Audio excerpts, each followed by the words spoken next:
In this guide, I'm going to show you how to pick the best race for the playstyle you want in the Elder Scrolls Oblivion. Why worry about which race you're going to pick, and why not just pick one that you think looks cool or, isn't a lizard? Well, in Oblivion, it actually has a significant impact on your stats, and certain races are significantly better for certain classes or playstyles, especially in the early game. Later in the game, these racial stat bonuses are less impactful, as every race can improve every skill and attribute to the maximum level. However, some races also possess something called greater powers, and as well as this, they have some significantly impactful magic resistances, which are going to continue to impact your character throughout the game. We'll cover all of this in the video, so if you're interested, stay to the end. So in total, there are 10 races available in Oblivion. 4 different human races, the Bretons, the Imperials, the Nords and the Redguards. 3 elven races, the Bosmer, the Altmer and the Dunmer. You have the Orcs, who are apparently also of elven descent, the Argonians and the Khajiit.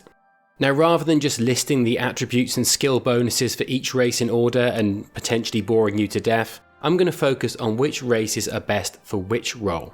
And by roles, I'm really talking about combat, magic and stealth. And I'll also cover the races that you probably don't want to pick up unless you've got some very niche playstyle in mind. Let's start with the most balanced race, which in my opinion is Dunmer, or Dark Elves. Why? Well, basically they have something to offer for all 3 major playstyles, as well as a generically useful greater power that can be utilised in a number of scenarios. Dunmer start the game with enhanced blunt, blade, marksman and destruction skills, which makes them your best bet if you want to try a bit of each major combat style early on. And by major combat style, I'm basically talking about archery, close combat and offensive magic. They also have a bonus to athletics, which is useful really for any character, especially early on when you're particularly slow moving. They have a bonus to light armor, which gives them a bit of added survivability. And they also have a bonus to a second school of magic in mysticism.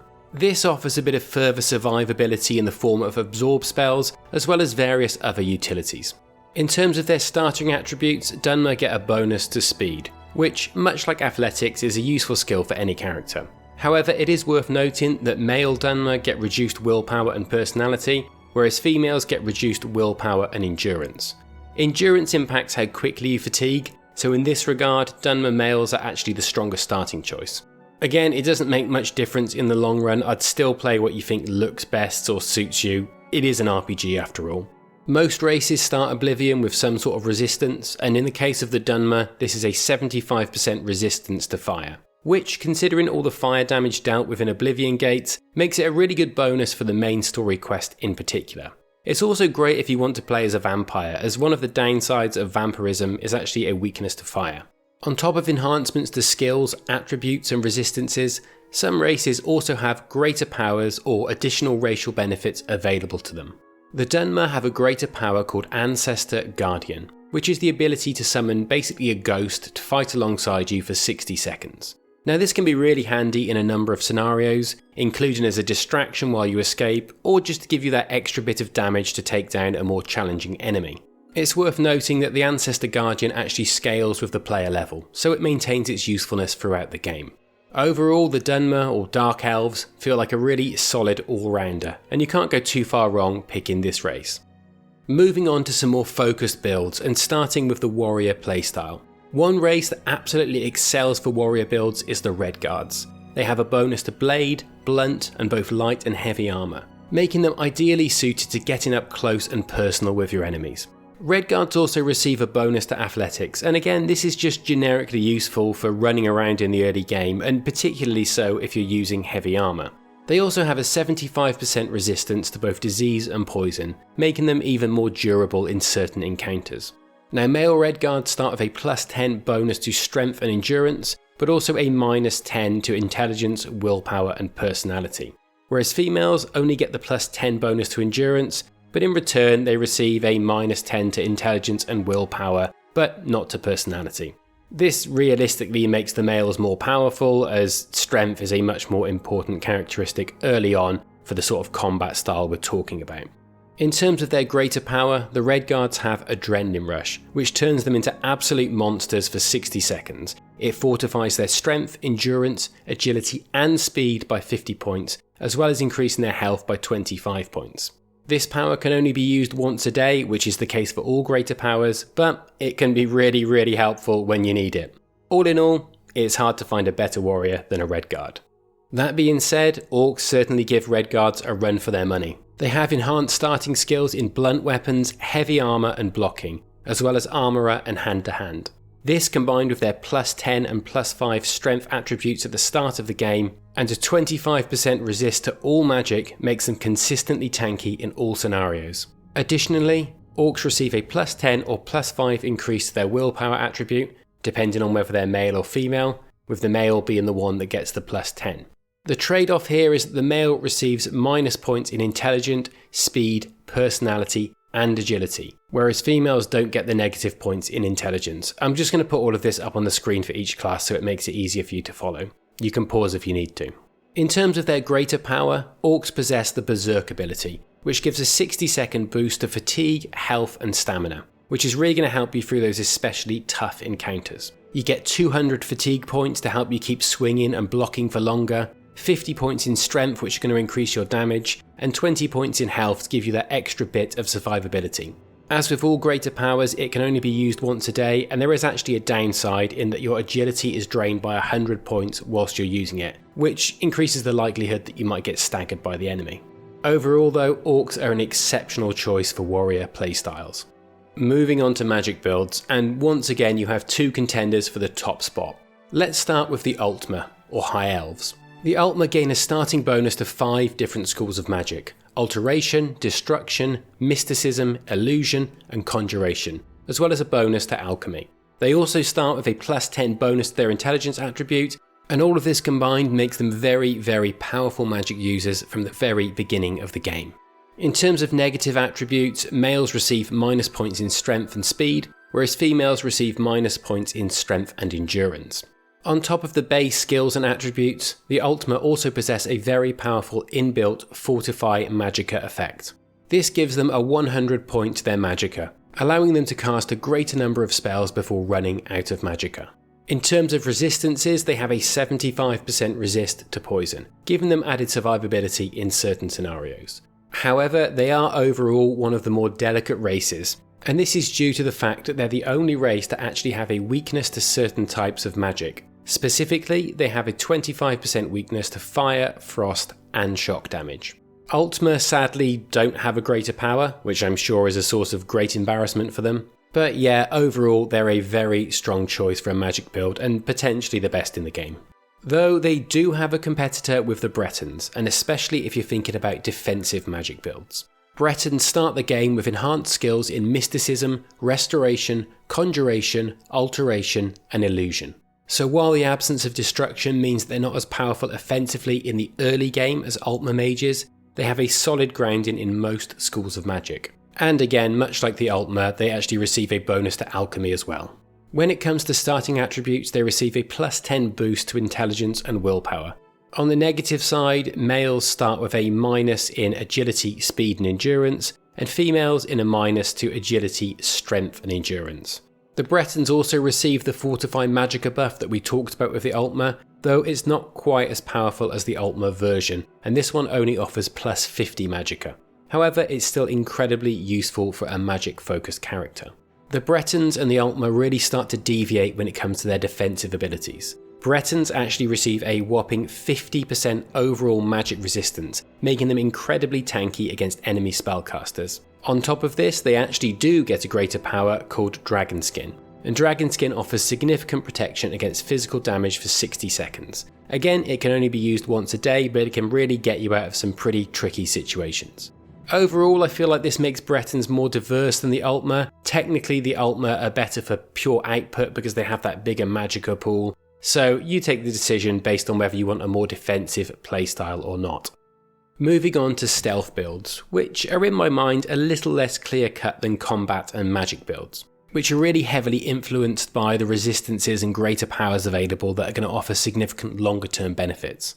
In stealth builds, you could basically take it in two directions. You could focus on the early game stats, particularly sneak, security, blade and marksman, or you might want to ignore the initial stats entirely and go for the stronger, longer term greater powers and resistances, at which point you might even start looking to orcs and redguards. neither of which are really traditionally associated with stealth builds, but both have very strong greater powers in combat situations. However, there is one particular race in my mind that offers both short and long-term benefits in the stealth category, and that is the Khajiit. Khajiit start with bonuses to all of the major stealth-based skills outside of marksman, and you can see my second recommendation for that. They begin the game with a bonus to sneak, security, blade, light armor, athletics, and acrobatics, ideal for a stealth build. Aside from that, they also have increased ability in hand-to-hand. In terms of their attributes, they're once again pretty well suited to stealth builds, with a plus 10 bonus to agility. As with the other races, they also have some negative attributes, and Khajiit males take a hit to willpower and endurance, whereas females take a hit to willpower and strength. When it comes to resistances, the Khajiit are one of the only two races that don't actually have any. However, they do get a greater power called Eye of Fear, and what this does is it demoralizes an enemy up to level 25 for 30 seconds, and as it's a greater power, it can only be used once a day.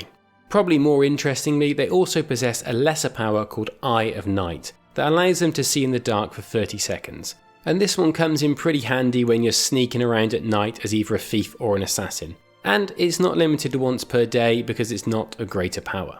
This combination of skills, attributes, and the Eye of Night ability make Khajiit a very strong overall choice for a stealth character. My second stealth recommendation feels a bit more like an honourable mention in relation to ranged stealth builds, and more specifically for people who want to play a stealth archer who's as strong as possible from the very beginning without worrying about their longer term ability. If that's the case for you, then the best choice in this scenario is the Bosmer. My primary reason for this recommendation is the fact that the Bosmer are the only race who start with bonuses to both sneak and marksman skills. This makes them instantly the strongest stealth archers in the early game. In addition to this, they benefit from improved acrobatics and light armor, both of which have a value to a stealth build, as well as alchemy and alteration, both offering some broader utility. On top of this, the Bosmer gain plus 10 agility and speed to their starting attributes, giving them a very strong initial edge in the stealth category. In terms of negative stats, they're penalised on strength and willpower, as well as personality for males and endurance for females. The Bosmer also have a 75 resistance to disease, giving them a bit of added survivability in certain scenarios. However, the Bosmer do have one pretty significant long-term weakness, and that's their very lackluster greater power. The Beast Tongue power allows them to command a creature once per day for 60 seconds. Which sounds great, but sadly it only works on creatures up to level 5 and it doesn't scale. And while it's strong in the early game, it quickly becomes pretty useless. So overall, the Bosmer are a great choice for Stealth Archer early in the game, but later on the benefits start to erode pretty quickly. Whether you pick them for your Stealth Archer build really depends on what you value more. As we moved into the final section, I've really tried to avoid calling the remaining races the worst races. Instead, I've gone for niche builds in order to try and be a bit more diplomatic. I think this is fair because in theory there are some things they're better at. However, those things are more secondary to the core combat of the game, in my opinion. The reality is, for the 3 core playstyles that we've focused on in this video, they're just weaker than the other options. Let's start with the Argonians, who are a decent stealth race. They're just not as good as the Khajiit in the longer term.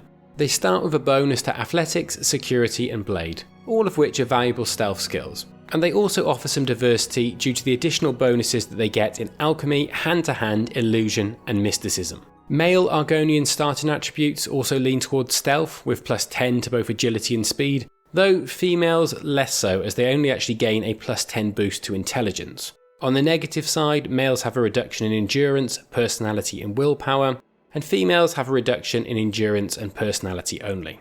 In terms of resistances, Argonians are actually pretty strong in certain scenarios, as they've got a 75% resistance to disease, and they actually have total immunity to poison damage.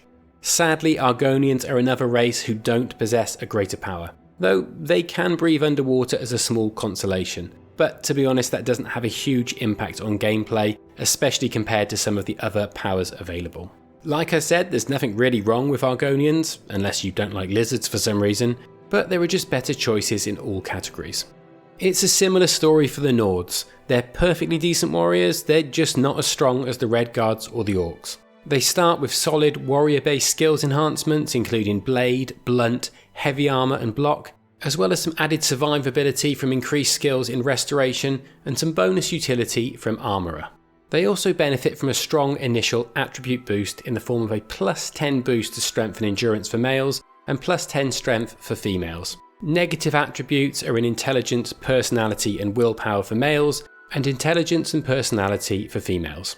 Unsurprisingly, Nords have a resistance to frost at 50%, and they benefit from 2 greater powers. The first is Nordic Frost, which is basically just a frost-based damage ability, and the second is Woad, a 30% shield that lasts for 60 seconds. Again, in summary, perfectly good, just not as good as the other warrior races. Finally, we arrive at the Imperials, apparently a bit of a jack of all trades and arguably the master of one, though it's not really one that I can get too excited about. Imperials start with bonuses to Mercantile and Speechcraft, as well as a bonus to Heavy Armour and minor bonuses to Blade, Blunt and Hand-to-Hand. They also gain a starting attribute bonus of +10 to their personality attribute. Males take a hit to Agility and Willpower in exchange for this, and females to Agility and Speed, which kind of makes their niche haggling and persuading NPCs, which to be honest is pretty unexciting unless you're going for a very, very particular playstyle. They're also the second race in the game that don't have any resistances, so there's not really any benefit to be had there either. They do have 2 greater powers like the Nords, but even one of those is focused on NPC interaction. The Voice of the Emperor power basically improves your disposition with the NPC you cast it on for 30 seconds by effectively charming them. And the second power is called the Star of the West, and that allows you to absorb 100 points of fatigue from an enemy, which to be fair can actually be pretty useful in some combat situations where you're running low on fatigue and you might be at risk of dying because you can't block, for example. However, overall I really can't see a scenario in which I would pick or recommend Imperials over the other options. Sorry Imperials. And that's pretty much it. I hope you found the video useful. I have more Oblivion guides on my channel and I plan to produce more in the future. So if you're enjoying the content then maybe consider subscribing and I'll see you in the next one.